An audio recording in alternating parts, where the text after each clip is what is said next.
The next one is auto layout updates. So right off the bat, they added some cool stuff into auto layout. Min and max width is the biggest one that they, one of the two biggest ones they added, which is really sweet. So we've never had this ability before, but now we can actually define minimum and maximum widths on a component or a layer. And all you have to do that is if you go into the spacing, so the width here on this grouping of circles, right now it's set to 648 pixels as its width. But if I want to add a minimum or a max width, if I'm using auto layout, I can very easily do that by clicking one of the two. And let's say I only want this to ever expand to 800 pixels. I can do that. And now if I'm to make this wide, it will only let me go to 800, which is pretty cool. So why that's relevant, if you ever have components that are sitting within an auto layout that may be resized. So if you think about like card groupings or a lot of navigation components, you can leverage this to a pretty good degree in those cases. Same is for minimum width as well. You can add both at the same time. So let's say I only want this to ever go as small as 500 pixels.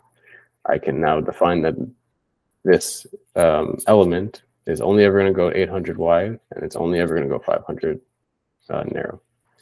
So you can apply this to any frame, any groupings of components, essentially, which is pretty cool. So let's get rid of these minimum widths so I can show you the next thing, which is wrapping, which is pretty cool. So now they've added an auto layout. Before you could only ever go vertical layout or horizontal layout. You can now also choose to wrap. So what that does is the same thing that it does in CSS. So if this goes very small, the elements will go, they'll start to wrap. So this third one went down there. So you can now include this on any sort of auto layout component, which is pretty sweet. So those are the additions to auto layout. The other thing I want to talk about was the question Zoe asked, essentially, and that is the opportunities for using variables for spacing. So right now, this component here, has an auto layout, and it's 24 left and right padding and 24 top and bottom, but this is actually being set by a variable. So if you go into the settings when you make an auto layout component, you can actually choose to set a variable rather than just entering a value like per layer, essentially, which is pretty cool. So here you see I've defined it as padding under the viewports collection.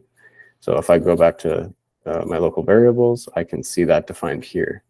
So this is pretty cool because if you're thinking about this on a design system scale, if you're designing interface components, a lot of which follow a theme of spacing to be consistent, you can actually just define this one time and then apply this to all the different interface elements that you're working on. So you don't have to keep going back and referring to whatever that foundational component you designed was.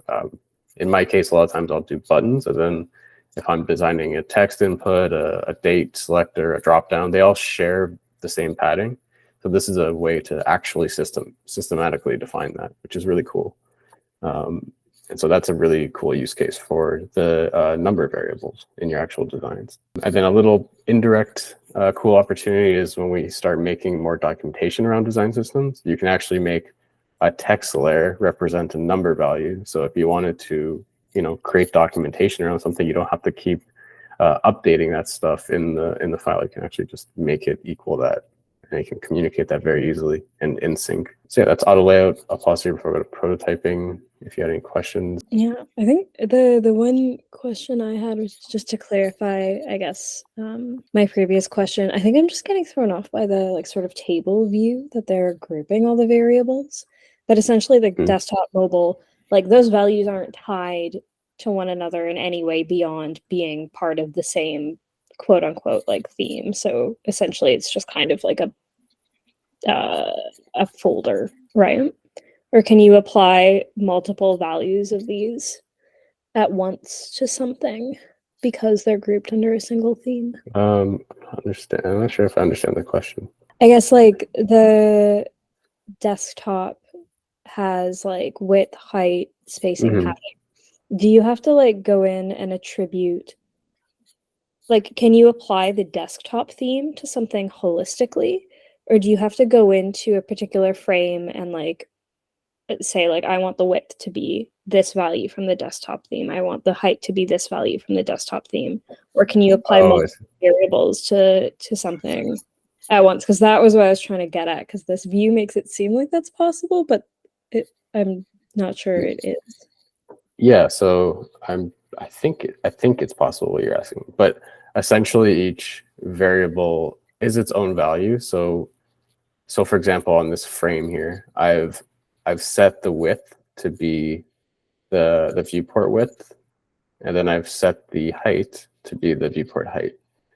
Right. So it doesn't So recognize like height and width variables within a theme as like a preset. It's just like a naming convention. So you can like identify it as like a designer. yeah, what it does do though, so where this, I don't know if theming is really going to come into play too much in our work, but the idea is that you can switch a frame to use the other values. So let's say I wanted to make this frame use the mobile instead. I can go here. Yeah, so if I click mobile, those two variables that I've set are going to switch their values to the mobile definition. Right. Right. Okay. Yes. Now it Mhm. completely makes sense. I'm like, why are they doing it in this view? What are the relationships? What's going on? Yeah. But that completely makes sense. Sick. That's really awesome. And then you toggle that just on the layer Hmm. itself. Yep. So the use cases they showed at config were this was like screen size, but also color. Like they did light and dark theme very easily this way.